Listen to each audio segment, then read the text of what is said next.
درنو دوستانو، هیله ده چې ټول صحتمند او خوشحاله اوسئ او بیا هم تاسو ته ښه راغلاست وایم رحماني اکاډمي ته.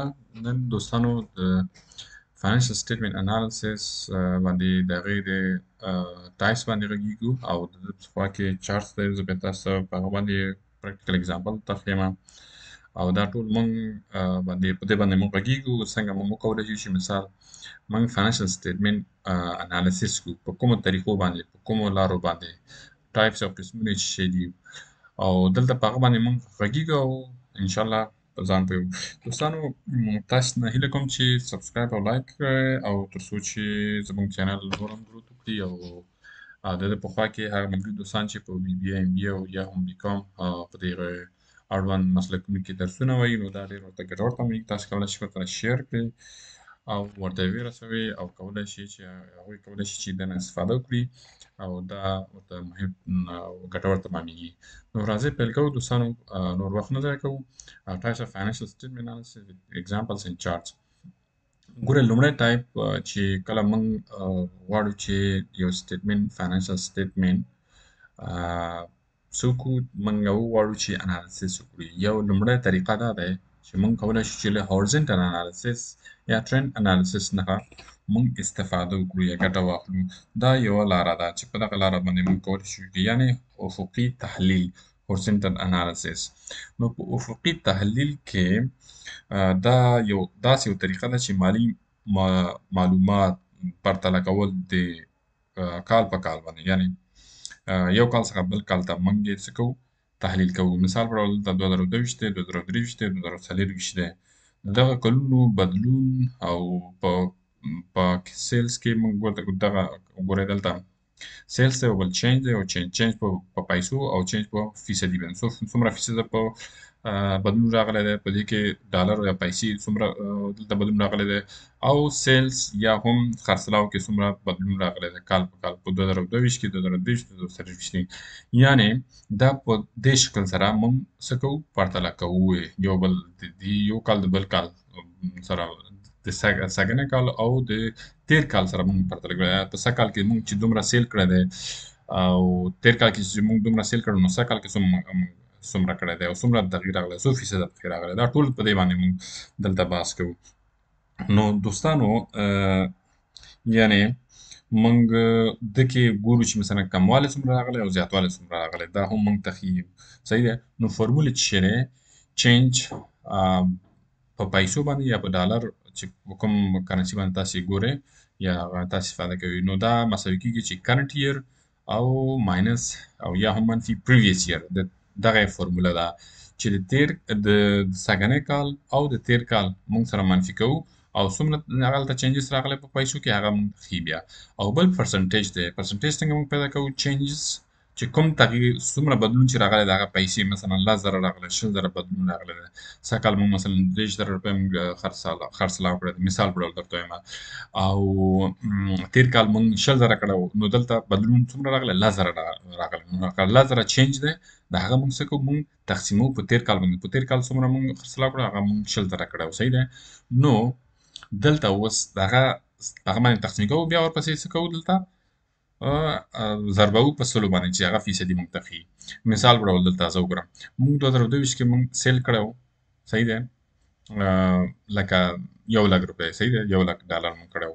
نو دا د تیر کال یوازې هغه دی چې موږ تیر کال موږ شروع کړی و. صحیح ده، د تیر کال. اوس موږ غواړو چې 2023 په 2023 سره موږ څه کوو، پرتله یې کړو. په 2023 کې موږ په سیلز کې ګروت راغلی، یعنې زیاتوالی راغلی دی. هغه څومره 1,20,000 روپۍ موږ څه کړی، سیل کړی دی. صحیح ده. او چینجز څومره راغلی، بدلون څومره راغلی دی، 20,000 روپۍ. صحیح ده. نو دا 20,000 روپۍ زموږ بدلون راغلی دی. نو دلته موږ ته دا څه ښیي، موږ ته دا ګروت ښیي. د څه شي ګروت ښیي؟ موږ د سیل د بدلون ګروت ښیي چې د هغه موږ ته هغه زموږ 20,000 روپۍ دی او د ده په خوا کې او دلته موږ فیصدي بیا موږ برابرو. فیصدي څومره راغلی؟ 20% راغلی دی. نو 20% زموږ چې راغلی، زموږ ګروت راغلی دی په څه شي کې، په سیلز کې او په پیسو باندې 20,000 روپۍ او په فیصدي کې 20%. نو دلته دوستانو موږ چې کوو په دغه فورمولې نه استفاده کوو. 20,000 روپۍ، صحیح ده، تقسیم 100 تقسیم په د تیر 10000 روپۍ موږ کړی او د تیر کال موږ څومره کړی و چې هغه دی زمونږ 1,00,000 صحیح دی او دغه په دې باندې موږ تقسیم کوو بالاخره دلته څومره راځي 20% راځي همداشان دی موږ ته فیصدي راغی بل موږ راځو ګورئ 2023 او 2023 باندې موږ سره پرتله کوو 2023 موږ 1,00,000 روپۍ 1,20,000 روپۍ موږ سیل کړو او په 2023 کې موږ 1,25,000 صحیح ده دلته موږ سیلز کړو او څومره چینجز راغله 15,000 روپۍ صحیح ده 15,000 روپۍ زموږ چینجز راغله او چینجز په پرسنټیج کې څومره راغله 12.15% دلته موږ چینجز راغله ده په ګروث کې لږ کموالی ښیي صحیح ده په 2023 کې البته په چینجز کې او څومره راغله هغه 15,000 روپۍ موږ دلته څه کوو دغه 15,000 روپۍ په د تیر کال صحیح ده د تیر کال 1,00,000 روپۍ ده په دې باندې موږ تقسیموو او بیا یې ملټیپلای کوو په څومره سره 100 سره او مقابل کې څومره راغلی 12.15% نو دلته موږ وایو چې here we can see the sales have increased each year sales په 2020 کې څومره 1,00,000 بیا 1,00,000 شو 1,00,000 شو بیا 1,15,000 سیل this helps us analyze growth trends over time دا موږ ته ښیي چې موږ په زموږ په خرڅلاو کې زیاتوالی راغلی دی ولې په 2040 کې زموږ په خرڅلاو کې زیاتوالی خو په ګروث چینجز کې دلته یو څه لږ کمی راغلی چې هغه له ګروث له 20% څخه تر 12.5% ته راغلی دی یعنې 8% کموالی په ګروث کې راغلی دی نو په پیسو کې هم څه کموالی راغلی خو ولې سیلز زموږ سیلز زیات شوی دی ورسېدلی نو دا د ټرینډ انالیسیس د یو برخه او یا هم هورزنټل انالیسیس دی چې په دغه طریقه سره موږ څه کوو د سږنی کال د تیر کال سره موږ سره پرتله کوو دلته یو بل موږ زه د تاسو پریکټیکل اگزامپل درته ښیم چې هورزنټل انالیسیس دی The quality department stored analysis دغه condensed income statement for the years of ended December 31 نو دلته زه په دې باندې زه تاسو پوهیم ګورئ ښه انکریز او ډیکریز دا یې 2012 او 2013 کال د سټیټمنټ انکم سټیټمنټ دی صحیح ده نو پرسنټیج په حساب هم دلته راغلی دی او دلته اماونټ په حساب هم تاسو کتلی شئ څومره چینجز راغلی دی صحیح ده د 2012 او 2013 سره سیلز ریونیو چې په 2012 کې شوی دی نو دا 1,09,80,000 روپۍ دی صحیح ده او په 2013 کې 2 میلیونه صحیح ده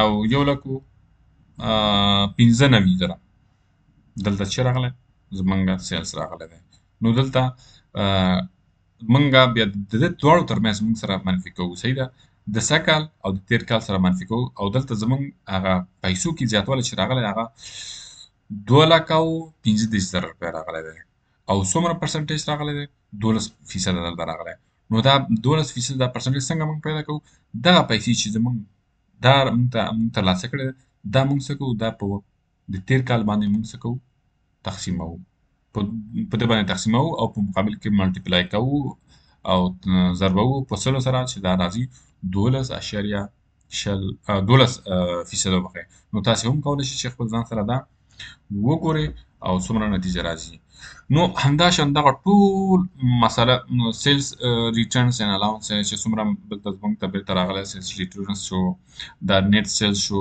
خالص خرڅلاو شو کاست اف ګوډ سیل شو ګراس پرافیټ شو دغه ټول مصارف چې راغلی بیا نیټ انکم شو صحیح ده ګراس پرافیټ زموږ څو راغلی ګراس پرافیټ 12.1% راغلی ده صحیح ده نو او نیټ کې څومره راغلی نو دلته موږ ته معلومیږي چې زموږ نیټ انکم کې زموږ 26.5% دلته چې راغلی زیاتوالی راغلی دی دغه نه نو سره د ټولو مصارفو د وروسته له تقسیم نه منفي نه نو زموږ خالص عاید هغه موږ ته راغلی دی هغه د تیر کال په پرتله موږ 55,300 روپۍ موږ خالص عاید ترلاسه کړی دی د تیر کال په پرتله او 26.5 یعنې موږ ته دا ښیي چې زموږ ګروث په حالات کې دی او زموږ یو ښه پرفارمنس موږ ته ښیي او موږ ښه ګټه ترلاسه کړې همداشان ګراس پرافیټ هم موږ ته دا ښیي چې موږ زمونږ فیصدي زیات شوی دی او د تیر کال په پرتله موږ 1,19,000 روپۍ موږ زمونږ زیاتوالی راغلی په ګراس پرافټ کې پرته له دې چې مثال نور لګښتونه موږ منفي کړو. نو دا یو تاسو ته ما یو مثال په دې درته درکړه چې هغه یو څو لکه دلته یو څو دانې وو. نو دلته ما بیا دلته یو بل پوره مثال مې درکړه چې او هغه انکم سټیټمنټ باندې هم تاسې پوه شئ او د دې په خوا کې څنګه تاسې انالیسس وکړئ او دا ټول سره د فارمولا په دې باندې تاسې انشاءالله چې تاسې په پوه شوي یاستئ او ذهن به مو خلاص کړی وي. که بیا هم که چېرته دلته تاسو ته کوم یعنې څه مشکل تمامېږي یا یو څه تاسې ذهن نه پرې خلاصېږي او بیا هم که چېرته تاسې لکه چې غواړئ چې اضافه شي او یا اډ شي نو تاسې کولی شئ په کمنټ کې راسره شیر کړئ او راته ووایئ چې مثال چې دغه ځای کې دغه شی مشکل لري او یا هم موږ پوه نه شولو. که چېرته تاسې پوه شوي یاستئ نو بیا هم موږ سره شریک کړئ یا ما سره شریک کړئ په دغه د لارې البته د کمنټ د لارې. نو دوستانو تاسې کولی شئ د همدغه فارمولا استفاده وکړئ او نو تاسې ذهن به انشاءالله خلاص شوی وي او کولی شئ تاسې ځان سره تمرین کړئ. نو بیا هم دلته زمونږ ګراس پرافټ هم تاسې ولیده او چې څومره شوی و لکه دغه 12.1% او همداشان نو کله چې عواید زمونږ زیاتېږي نو دا ښه نښه ده. ګوره زمونږ عواید سیلز دی دا ښه نښه ده. که چېرته بېرته راوړنې زمونږ کمیږي بېرته راوړنې چې لکه سیلز ریټرن چې کله موږ سیلز کوو هغه خلک مثلا خوښوي یې نه هغه بېرته موږ ته راوړي دا هم مثلا ښه والې نښه ده. او ټول خالص عواید چې زیات شوی دی صحیح ده خالص عواید مثلا دا هم زیات شوی دی نو دا هم ښه ګټه ده او ښه نښه ده چې کله موږ ګورو د توکو لګښت چې کله لوړ شي نو دا لږ مثلا په دې کې زموږ لګښت لږ زیاتېږي. که ګټه وروسته لګښتونه زیات شوي وي نو هغه په هم په هغه کې موږ ګورو چې څومره مثلا زموږ زیات شوي څومره دغه ټول فیصدي یعنې دا ټول هغه مسایل دي چې موږ یې دلته څه کوو ګورو. نو پایله یې څه شی دی نو کله چې موږ پایله وګورو پایله زموږ په دغه کې په دې نیټ انکم کې نو واقعیت زیاتوالی راغلی نو دا د ښه نتیجه او د ښه پرفارمنس د بزنس موږ ته ښیي. نو چې ګورو دلته موږ وروستی ګټه څه شوی زیات شوی دی نو هغه 26 دغه ګوره دغه خالصه که نه 26.5% نو دا ډېره ښه نتیجه ده. نو داسې دا ټول دوستان دغه څه موارد دي چې موږ دلته موږ څه کوو موږ ځان پوهېږو په دې باندې ځان کله چې موږ هورزنټل انالیسس کوو. ښه راځو دوستانو بل هغه ته بل دی د انکم سټیټمنټ ورټیکل انالیسس کامن سنس ورټیکل انالیسس هغه موږ چې وویل که نه هغه شو هورزنټل انالیسس او دا چې دا عمودي تحلیل دی یو افقي او بل عمودي. نو په دغه انالیسس کې یا کامن سایز انالیسس هم ورته وایو صحیح ده. په دې کې د پلور له مجموعي عوایدو څخه هر توکي څو سلنه جوړوي صحیح ده. د مختلف اندازو شرکتونو پرتله کولو لپاره یوه ګټوره طریقه ده.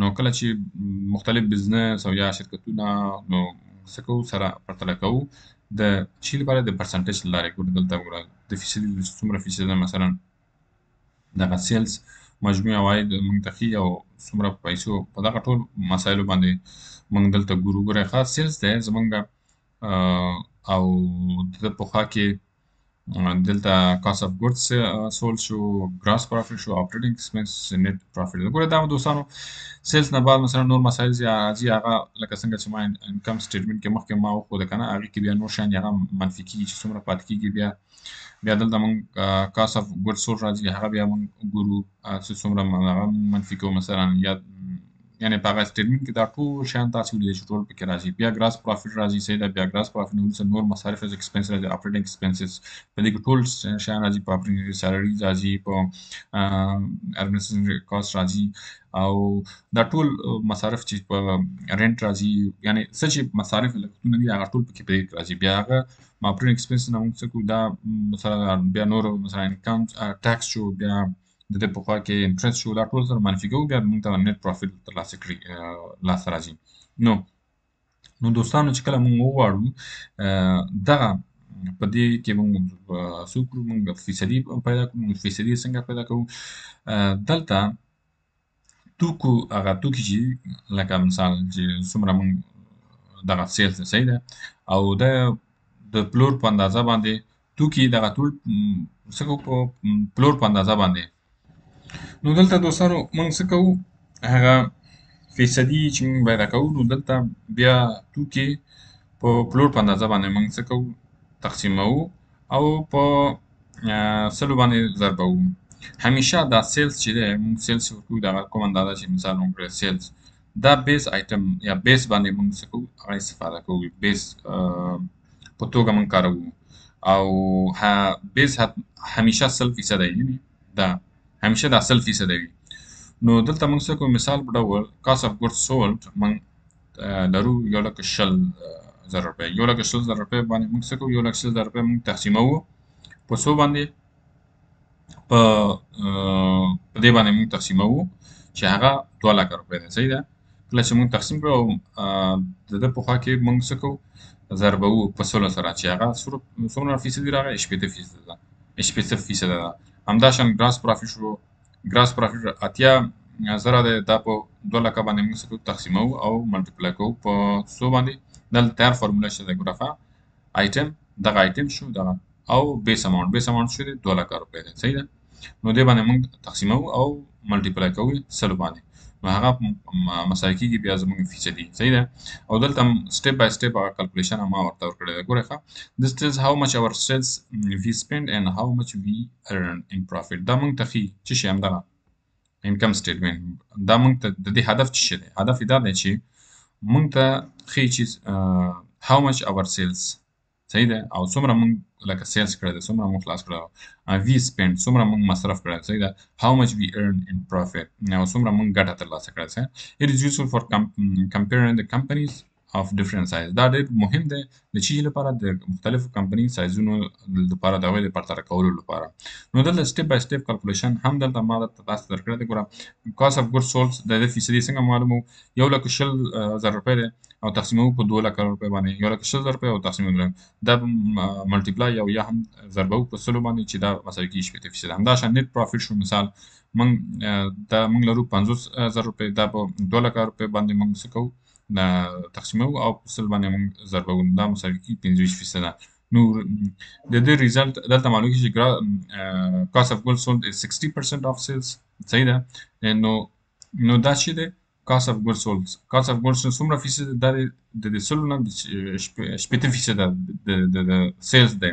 د خرڅلاو څومره برخه ده؟ 80% د خرڅلاو ده، هغه کاست اف ګوډز سولډ. او بل نیټ پروفیټ is 25% of sales. 25%